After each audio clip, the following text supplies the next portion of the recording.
¿Alguna otra manifestación por parte del Ministerio Público? Sí, señor juez, solicito oportunidad para vincular al proceso a Raquel Castillo Padilla. Ok, permítame. Señora Raquel Castillo Padilla,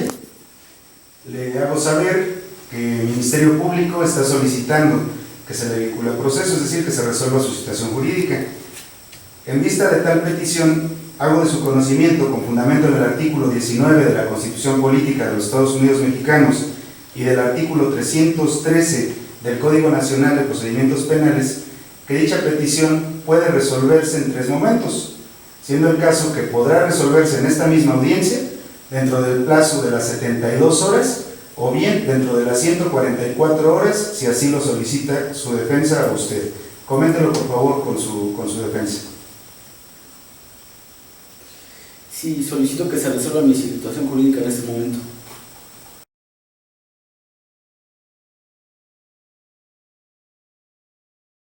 Ministerio Público tiene el uso de la voz. Esta Fiscalía considera que se encuentran satisfechos los requisitos previstos por el artículo 19 constitucional en relación con el artículo 313 del Código Nacional de Procedimientos Penales, por lo que solicitamos vincule a proceso a Raquel Castillo Padilla por los hechos que fueron materia de la imputación, los que consisten en que el día 20 de diciembre de 2014 Raquel se encontraba en su domicilio cuando notó que su esposo Alejandro Campos dejó su laptop encendida con su cuenta de Facebook abierta, en la que encontró mensajes de Yanira Domínguez, a quien su esposo le decía: amor, soy el hombre más feliz del mundo, me vas a ser padre, eres el amor de mi vida, te amo. Raquel se puso muy mal y se fue a trabajar. Por la noche, al regresar a su domicilio, llegó Alejandro y comenzaron a discutir, pues Raquel le reclamó que ya sabía que había embarazado a otra mujer, a lo que Alejandro le respondió: ¿qué te importa mi vida, estúpida de mierda? Aquí el único problema eres tú y más te vale que te vayas enterando de cómo son las cosas, así que ve pensando a dónde te largas. Y le da 2 bofetadas y la arroja al suelo.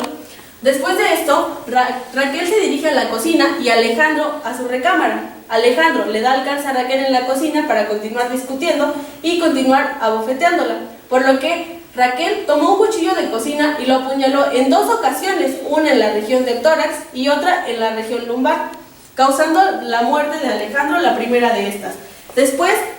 Raquel se dirigió al domicilio de su vecina Cristal Fernández y le pidió que llamara a emergencias, pues había cometido un grave error. Aproximadamente a las 5:50 horas del 21 de diciembre de 2014 llegaron al domicilio los policías Alberto Jesús Olavarriento y Javier Ibarra, encontrando el cuerpo de Alejandro y proporcionando ayuda médica a Raquel en calidad de detenida.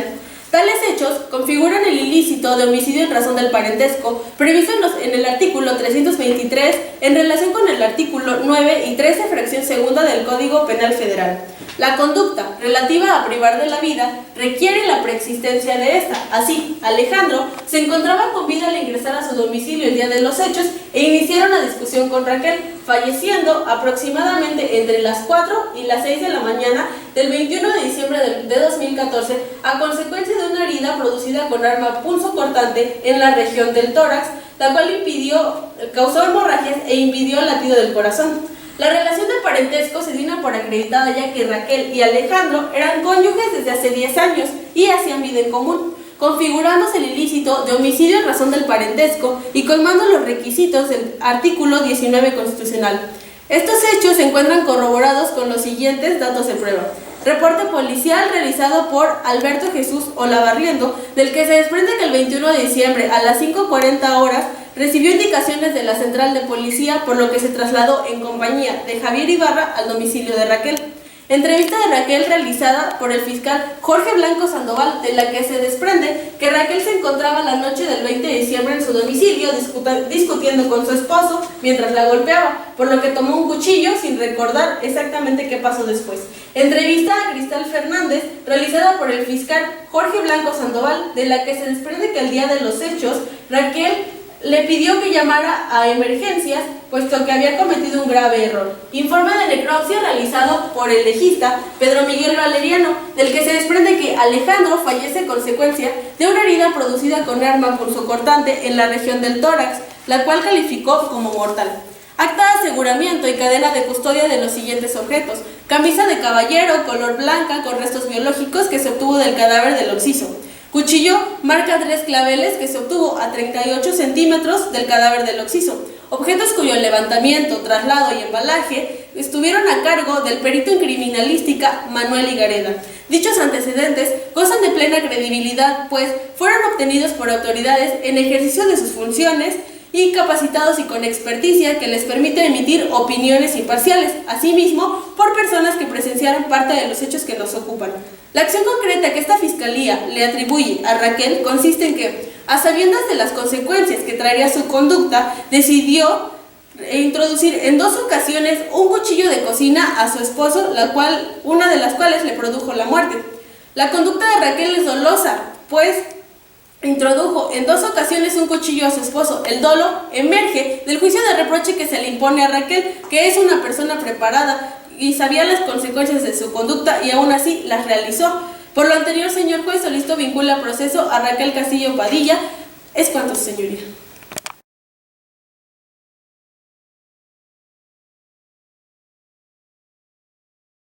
Defensa, ¿algo que manifestar? Sí, señor juez. Solicito la no vinculación a proceso de la ciudadana Raquel Castillo Padilla, en virtud de que se actualiza una excluyente de responsabilidad prevista en el artículo 15, fracción cuarta, primer párrafo del Código Penal Federal, del cual se desprende lo que es la legítima defensa, que a la letra dice lo siguiente: se repela una agresión real, actual o inminente y sin derecho en protección de bienes jurídicos propios o ajenos, siempre que exista necesidad de la defensa y racionalidad de los medios empleados y no medie provocación dolosa suficiente e inmediata por parte del agredido o de la persona a quien se defiende. Como podemos notar, de los elementos que se desprenden de la legítima defensa, en primer lugar tenemos lo que es una agresión real, la cual la tesis con rubro legítima defensa, concepto de agresión, nos dice: para los efectos justificativos de la exculpante de legítima defensa, por agresión se entiende que es el movimiento corporal del atacante que amenaza lesionar o lesiona intereses jurídicamente protegidos y que hace necesaria la objetividad de la violencia por parte de quien la rechaza. Este elemento se desprende de los hechos narrados anteriormente por la Fiscalía, quienes, atendiendo a los principios de buena fe y de lealtad, señalan que Alejandro se encontraba golpeando a Raquel en el momento en que ésta lo apuñaló. Ahora bien, en lo que respecta con que dicha agresión debe ser actual o inminente, tenemos la tesis con rubro legítima defensa, la cual nos dice: el ataque es actual cuando reviste caracteres de inminencia o dura todavía, de tal suerte que lo que importa para los efectos del derecho penal es la amenaza creada por aquel y no la actualidad de la lesión que sufre quien se defiende, o en otros términos, lo que caracteriza a la legítima defensa es que el rechazo de la agresión se realice mientras ésta persista. Esto es, en tanto que pone en peligro la integridad corporal o la vida de quien se defiende y aún la de un tercero. Esto acredita nuestro caso en concreto en lo que respecta al día que sucedieron los hechos, ya que se desprende de nuestra carpeta de investigación que cuando Alejandro le propinó 2 bofetadas a Raquel y la arrojó al suelo, ella, en cuanto pudo recuperarse del dolor que le causó en la cadera el caer al suelo, se dirigió posteriormente a la cocina, lugar donde le dio alcance a Alejandro para seguir con la discusión y nuevamente propinarle diversos golpes, logrando percibir de esta manera que la conducta que tiene Alejandro para con Raquel es persistente. En cuanto a lo que respecta al elemento sobre que la agresión es sin derecho, se considera así toda vez que, como bien sabemos, ninguna persona tiene derecho o está facultado para causar un daño a lo que son los bienes jurídicos de otra. Y en lo que es nuestro caso en concreto, podemos ver cómo es que es la integridad física de Raquel el bien jurídico que Alejandro está dañando. En lo que tiene que ver con el elemento sobre la protección del bien jurídico propio, se desprende de la carpeta de investigación que Raquel buscaba proteger su integridad física en el momento en que ésta apuñala con el cuchillo que tenía en la mano a Alejandro. Lo mismo se corrobora con la entrevista que la Fiscalía le realiza a Raquel, donde ella precisa que temía por su vida. En lo consistente a la necesidad de defensa, se acredita con la declaración de Raquel, pues ella menciona que no era la primera ocasión en la que Alejandro la golpeaba, pues ya anteriormente lo había hecho. Lo mismo que se sustenta con las fotografías que nos proporciona la ciudadana Cristal Fernández Martínez, las cuales obran en la carpeta de investigación. En cuanto a lo que tiene que ver con el elemento de la racionalidad de los medios empleados, podemos decir que los medios que emplea Raquel son racionales, toda vez que, en primer lugar, Alejandro era mayor en fuerza y en estatura. Además, las condiciones físicas en las que se encontraba Raquel en ese momento no eran las adecuadas, toda vez que los golpes que Alejandro le había propinado le habían causado un menoscabo. Esto lo podemos acreditar no solamente con la declaración de Raquel, sino también con el dictamen del médico legista. Por último, tenemos lo que es el elemento sobre el que no se medie provocación dolosa suficiente e inmediata por parte del agredido o de la persona a quien se defiende. Esto se acredita toda vez que Raquel repelió la agresión de Alejandro, pues cuando Alejandro le propina las 2 bofetadas y la arroja al suelo, en cuanto ella se recupera, se dirige a la cocina y es Alejandro quien la alcanza a este lugar para seguir propinándole una golpiza. Con lo anteriormente expuesto, su señoría, tenemos como satisfechos cada uno de los requisitos que se desprenden de la legítima defensa. Es cuanto.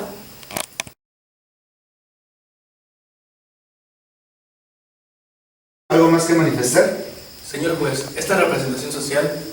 con fundamento en lo dispuesto por el artículo 19 constitucional, segundo párrafo, en relación con el artículo 155, fracción 14ª del Código Nacional de Procedimientos Penales, solicita se imponga la medida cautelar consistente en la prisión preventiva, toda vez que el delito que se le atribuye a Raquel Castillo Padilla se encuentra dentro del catálogo de delitos previstos en el artículo 167 del Código Nacional de Procedimientos Penales, específicamente en su fracción primera, como los delitos que ameritan prisión preventiva oficiosa.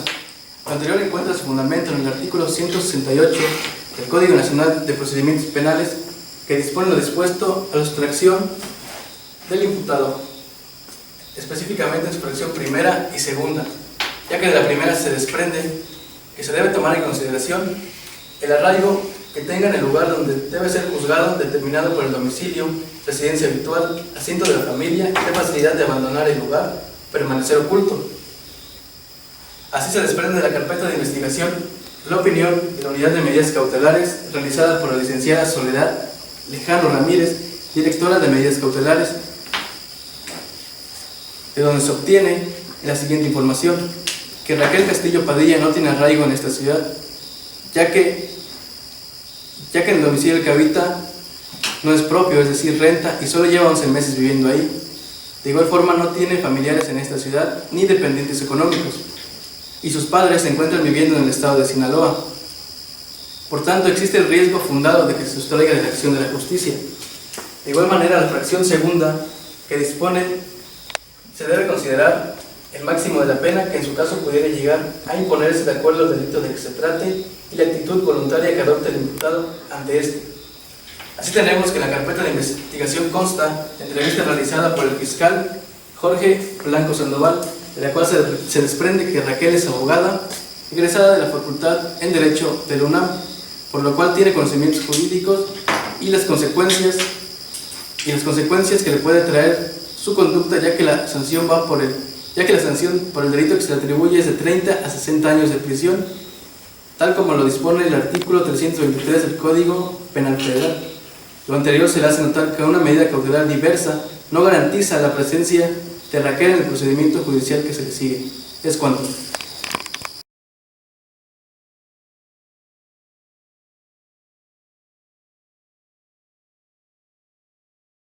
Defensa. Señor juez, la medida cautelar solicitada por la Fiscalía resulta excesiva por no atender que, contrario a lo que manifiesta, Raquel sí tiene arraigo dentro de esta ciudad,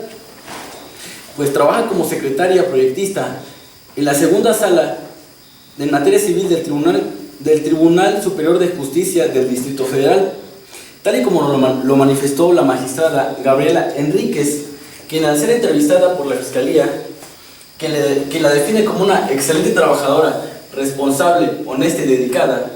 y el hecho de que Raquel tenga conocimientos jurídicos en virtud de su preparación y empleo resulta relevante, ya que contando con esa formación jurídica, precisamente fue Raquel quien buscó a su vecina Cristal Fernández el día de los hechos para pedirle que llamara a emergencias. Esperó a la llegada de los policías, lo que motivó su detención, tal y como se desprende de la entrevista que le fue realizada por esa autoridad. Por lo anterior, le solicito respetuosamente considere estas circunstancias e imponga una medida cautelar menos lesiva, proponiendo a esta defensa la de arraigo domiciliario en el lugar que designe para estos efectos. Es cuanto.